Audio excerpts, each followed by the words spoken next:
အားလုံးပဲမင်္ဂလာပါရှင်ကျွန်မကဒေါက်တာနုရီအေးပါအာဟာရဆိုင်ရာအထူးပြုဆရာဝန်ဖြစ်ပါတယ်ဒီနေ့မျှဝေပေးခြင်းတဲ့အကြောင်းအရာလေးကတော့ကျမတို့ renal ပေါ့နော်ဒီကြောက်ကဝေဒနာခံစားနေရတဲ့ patient တွေမှာကျမတို့ဘယ်လိုစားတောက်တွေကတော့စားသင့်လဲဘယ်လိုစားတောက်တွေတော့ကျမတို့ limit လုပ်ပြီးတော့စားသင့်လဲဘယ်လိုစားတောက်တွေတော့ရှောင်ကျဉ်သင့်လဲဆိုတာနဲ့ပတ်သက်ပြီးတော့ရေဘူးရပေါ့နော်ဂျန်နွေအားပြေမျှဝေပေးခြင်းပါတယ်ကျမတို့ကြောက်ကဝေဒနာရှင်တွေဟာတဦးနဲ့တဦးယောဂရာဇဝင်တွေတဦးနဲ့တဦးယောဂ staging တွေမတူတဲ့အတွက်ကြောင့်ကျမတို့ဒီဟာတွေကတော့ရေဘူးရအားပြေဂျန်နွေမျှဝေပေးခြင်းပဲဖြစ်ပါတယ်တက်ဆိုင်ရာ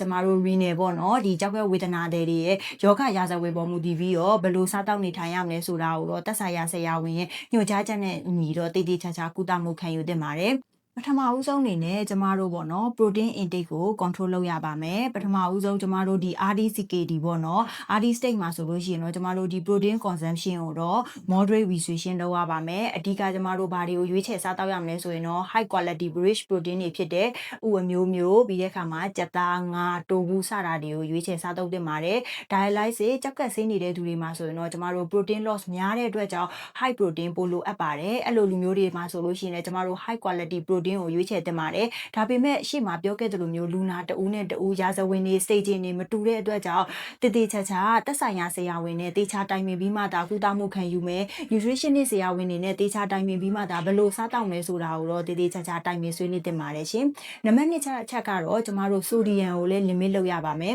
sodium intake တွေများလာတယ်ဆိုလို့ရှိရင်ကျမတို့ခန္ဓာကိုယ်မှာ blood pressure တွေတက်လာနိုင်တယ်ပြီးတဲ့အခါမှာကျမတို့ခန္ဓာကိုယ်မှာ swelling ပေါ့နော်အဒီမားတွေဖြစ်လာနိုင်တဲ့အတွက်ကြောင့်ကျမတို့တစ်နေ့တာမှာလည်း sodium intake ကို limit လုပ်ရပါမယ် sodium rich ဖြစ်တဲ့ပေါ့နော်ကျမတို့ processed food တွေ fast food တွေပြီးတဲ့အခါမှာကျမတို့ဒီတာရှည်ခံပြုတ်လုပ်ထားတဲ့အစားအသောက်တွေကိုတော့အတက်နိုင်ဆုံးရှောင်ကျဉ်သင့်ပါတယ်နံပါတ်3ကတော့ကျမတို့ potassium ပါ potassium ကျွဲဝါတဲ့အစားအစာတွေကိုလည်းကျမတို့ limit လုပ်ရပါမယ်ဥပမာ potassium ကျွဲဝါတဲ့အသီးတွေဖြစ်တဲ့ငပြောသီးတွေထောပတ်သီးတွေကျမတို့လိမ္မော်သီးတွေပေါ့နော်ပြီးတဲ့အခါမှာအာလူခရမ်းကျင်သီးဒါတွေကိုလည်းကျမတို့က limit လုပ်ပြီးတော့စားသင့်ပါတယ်အသီးခြောက်တွေဆိုလည်း potassium ကျွဲဝါတာဖြစ်ပါတယ်ဒါမျိုးတွေဆိုလည်းကျမတို့ limit လုပ်ပြီးတော့ရွေးချယ်စားသုံးသင့်ပါတယ်ဒါကြောင့်အဲ့ဒီအစားကျမတို့ potassium ပါဝင်မှုနည်းတဲ့အစားအစာတွေပေါ့နော်ဥပမာပန်းသီးတွေ berry သီးတွေ grape တွေစပျစ်သီးတွေကျမတို့ပြီးတဲ့အခါမှာ coffee တုပ်တွေဆက်လက်ရွက်တွေဒါမျိုးတွေကိုလည်းရွေးချယ်ပေါ့နော် potassium rich အစား potassium ပါဝင်မှုနည်းတဲ့အစားတောက်လေးတွေကိုလည်းရွေးချယ်စားသုံးသင့်ပါတယ်နောက်တစ်ချက်ကတော့ကျမတို့ phosphorus ပေါ့နော် phosphorus များတဲ့အစားတောက်တွေပေါ့နော်ဒါတွေကိုလည်းကျမတို့ limit လုပ်သင့်ပါတယ်ဥပမာနို့နဲ့နို့ထွက်ပစ္စည်းတွေအဆီဆန်တွေပြီးလို့ရှိရင်ပေါ့နော် phosphorus ကိုphosphorus rich ဖြစ်တဲ့ကျမတို့ processed food တွေဒါလေးတွေကိုလည်းကျမတို့ limit လုပ်ပြီးတော့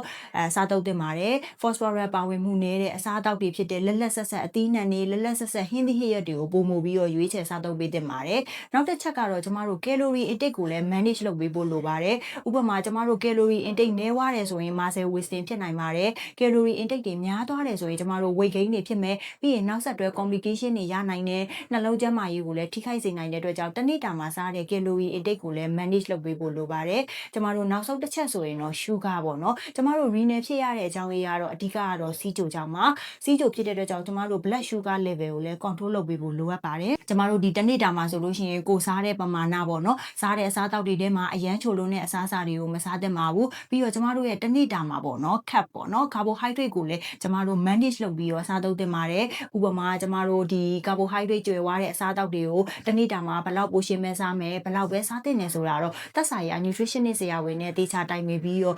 ဆရာဝန်ရဲ့အကြံဉာဏ်တိုင်းစားတောက်တင်ပါတယ်ရှင်အဲ့တော့ကျမတို့ဒီပေါ့နော် renal patient တွေမှာဆိုလို့ရှိရင်ကျမတို့ဒီ SMM မှာဆိုလို့ရှိရင်ဒီ blood test နေနဲ့ဆိုလို့ရှိရင် renal function test တွေစစ်လို့ရတယ် HbA1c တွေစစ်လို့ရပါတယ်ပြီးတော့ကျမတို့ရဲ့ခန္ဓာကိုယ်မှာ in-body test စစ်ခြင်းအဖြစ်လဲခန္ဓာကိုယ်မှာ fat content တွေဘယ်လောက်ရှိနေလဲဘယ်လောက်များနေလဲ muscle content တွေဘယ်နေရာမှာတော့လိုအပ်နေလဲဆိုတာကိုဒီဒေးသိနိုင်ပါတယ်ဒီ result တွေနဲ့အတူကျမတို့ nutrition နဲ့ဆရာဝန်နဲ့လည်းတေချာတိုင်ပင်ပြီးတော့ကုသမှုခံယူလို့ရပါတယ်ရှင်အားလုံးပဲကျန်းမာပျော်ရွှင်တဲ့ဘဝလေးကိုပိုင်ဆိုင်နိုင်ကြပါစေရှင်